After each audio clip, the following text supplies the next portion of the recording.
Hey guys, how's it going? Sano here, or Sarah for short, back in the video. Today I have you guys a Badang gameplay ranked match from yesterday in a trio with Sensei Deku himself and my squad mate Sach.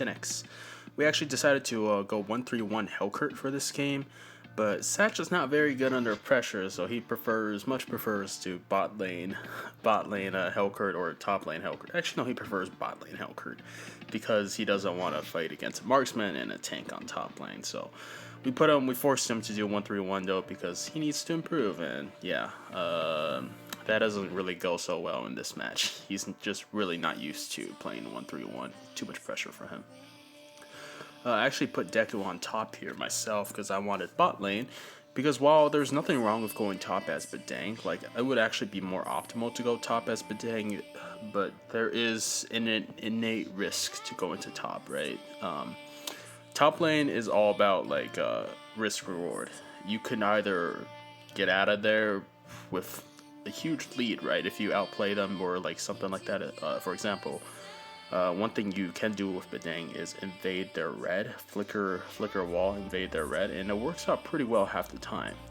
But that's like a risk thing, right? That's a risk thing. That's not always going to work out right, and top lane's always more prone to getting ganks. So I decided to just take it safe, right? Just to play it safe and then go bot lane.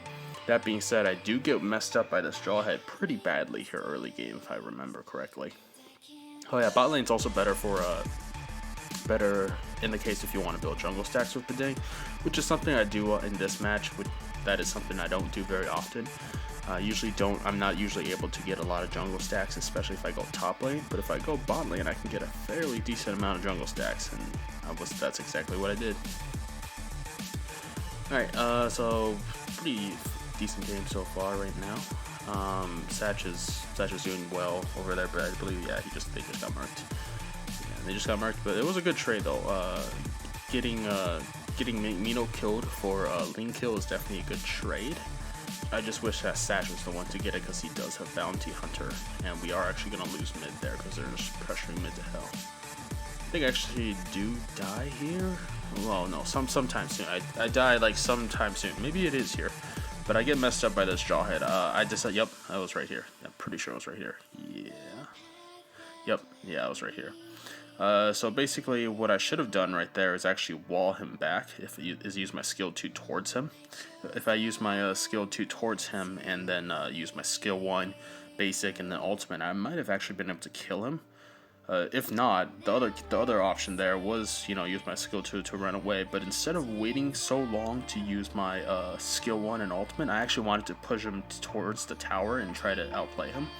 But his skill 1 reached me and I just got murked, right? But what I should have done was just stop being so hasty and just use my ultimate and skill 1 right away. Like when I used my skill 2, and that would have pushed them away, and that would have allowed me to survive. But yeah, I was being greedy and it didn't pay off. Here I actually told my team to go straight up attack because we have 4 people here and I do have my flicker ready. So if we needed to, we could have instantly burst the Jawhead. Sach gets a nice stun silence right there, so I just followed up right there and get the nice easy kill and get the tower. Very lovely.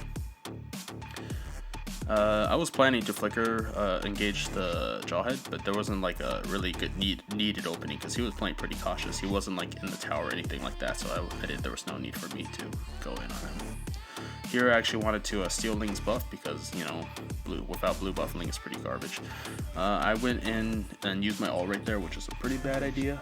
I didn't really need it because Sach used his stingers and that was pretty much Ling already dead. But I used it anyway, and then I actually thought my flicker would go further, and I used it there to try and catch low E, which did not happen, so that was a wasted flicker. Live and learn, I guess. Live and learn. I got caught up on the wall right there, and that was just not very good. Alright, but so far the game's going decent, right? So far the game's going decent. Sach is doing decently well. Yeah, nothing too bad has happened right now. Deku's keeping top in check with Alice, making sure that they can't push or anything, which is nice. And then I'm just, doing my typical bot lane stuff. I pushed the first tower, now I'm just jungling, rotating around, clearing mid, and then going back to bot. Typical stuff, right? Typical bot lane duties. Alright. So Sach wants some backup because they're gonna rotate. They're rotating to top now to try and take some pressure off of Alice, which is who is getting attacked right now, I do believe. That being said, I'm pretty sure Sach chokes here. I don't know if he did. I mean, I saw Angela ult him, but that was probably the reason why he lived. If Angela didn't ult him, he probably would have died. Yep, he's recalling right now.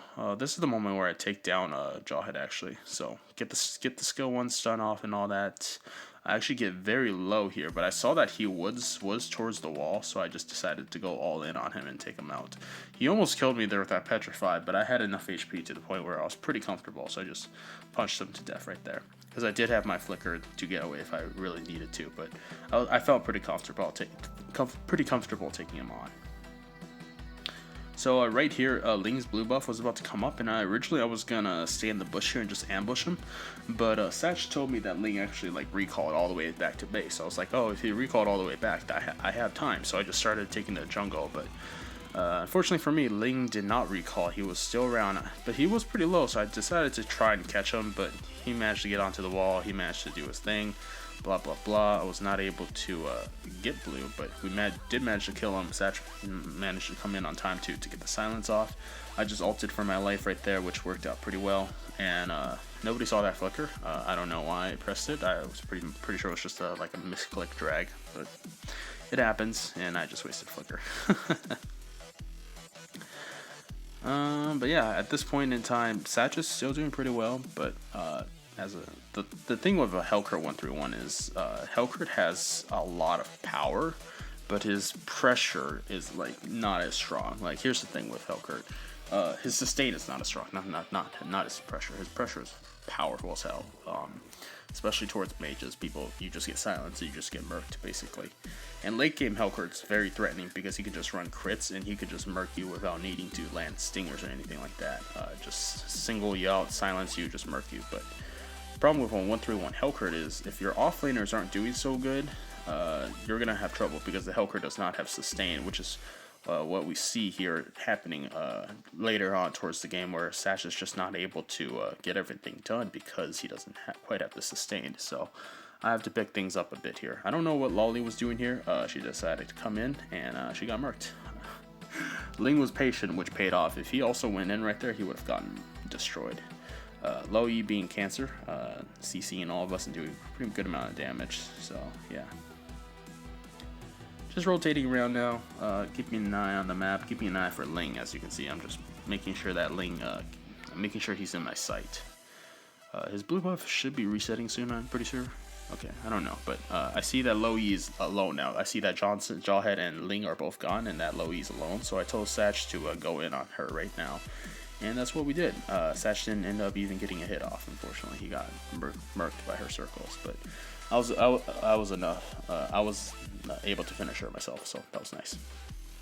Once again here, I do want to try and take the blue buff away from Ling, even though I didn't have my ult. Unfortunately, he did just use his ult and got it, so unfortunate. Nice kill by Deku right there on 1-1. 1-1's definitely pretty threatening alone, so I mean, yeah, if 1-1 gets you with her stack, she can just outmaneuver you and everything. But Deku was able to kill her, which is very nice. Now, at this point, we have really good momentum, but for some reason, like, well, not really for some reason, but yeah, we have really good momentum at this point. So, just trying to keep that up. Sach doing typical Sach things, getting his buffs and whatnot, which is very important in 1-3-1 formation. You want to make sure you always have your buffs taken right away. To not waste resources. You just have to be really quick and efficient about that. That's the good thing about a 1-3-1. I don't know why Angela and Mino came with me. They should have been with Sach. Like that is the whole thing about 1-3-1 that people don't really get fully, is the fact that they just don't follow the person they're trying to 1-3-1 that much. Here I should have flickered a little bit earlier to try and catch Lolly, but I did manage to get her regardless thanks to Angela and my passive.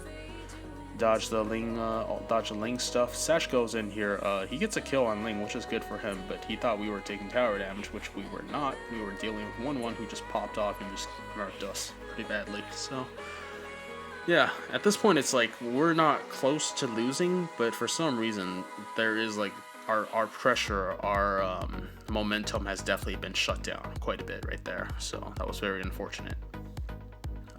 When Lolly was engaging me, by the way, I didn't use my skills or anything because I have Demon Hunter Sword.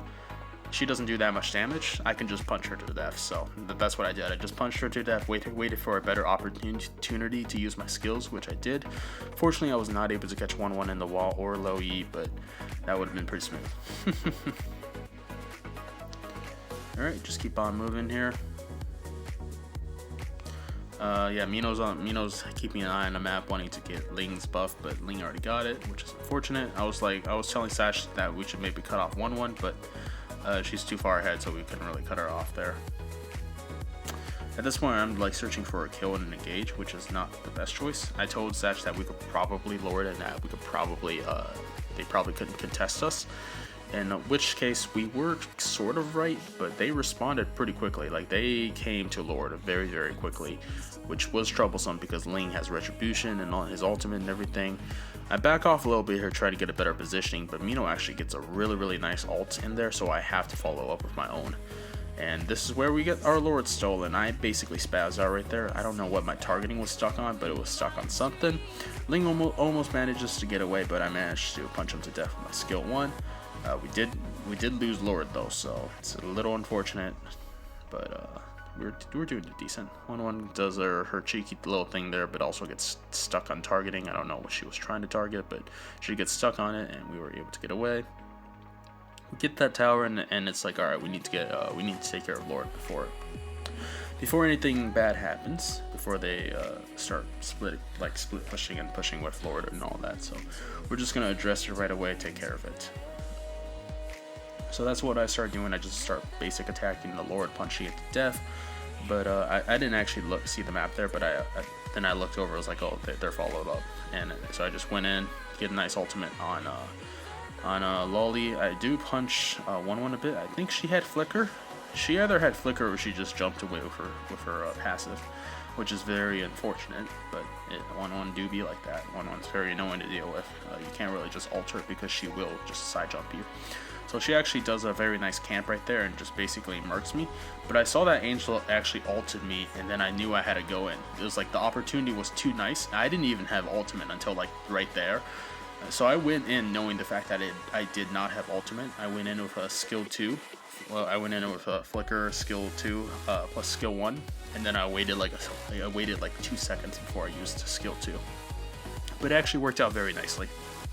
So the whole thought process thing behind that was that, for one, I could have easily escaped 1-1's ultimate if I really needed to. I could have used my skill 2 dash. I could have used Flicker if I really needed to, right? But I decided against it because when I saw Angela ult, I knew that I could survive it. And once 1-1's ultimate is used, she basically has nothing. So the idea there was that this is a better opportunity. They have nothing left. So if I can get a good engage off, even if I don't have ultimate right away, my teammates should be able to follow up and we should be able to mark them, which worked out great. Here, so when we were pushing the towers there as well, I could have pushed mid with my teammates, but I actually saw that Lolly was occupied with protecting mid because mid is more important. So I just pushed top right there and got top down as well. Low, you got a little bit too close to my range. I don't know why she walked towards me, so but because of that, I was able to finish her off pretty easily. Lolly tried to pop her ult a little bit right there, but able to just wall her and slam her, and yeah, that's pretty much a game. So pretty good game, pretty simple. Not to say Sach or Sach did bad or anything like that, but the whole joke that I was making with Sach this entire match, and with Deku I suppose too, was the fact that he was a 1-3-1 carry, like, right? He's the guy that's being funneled, but his gold is only 8,200, and my gold was like 10,000. So that was pretty funny. But yeah, hopefully you guys enjoyed. Until next time, peace.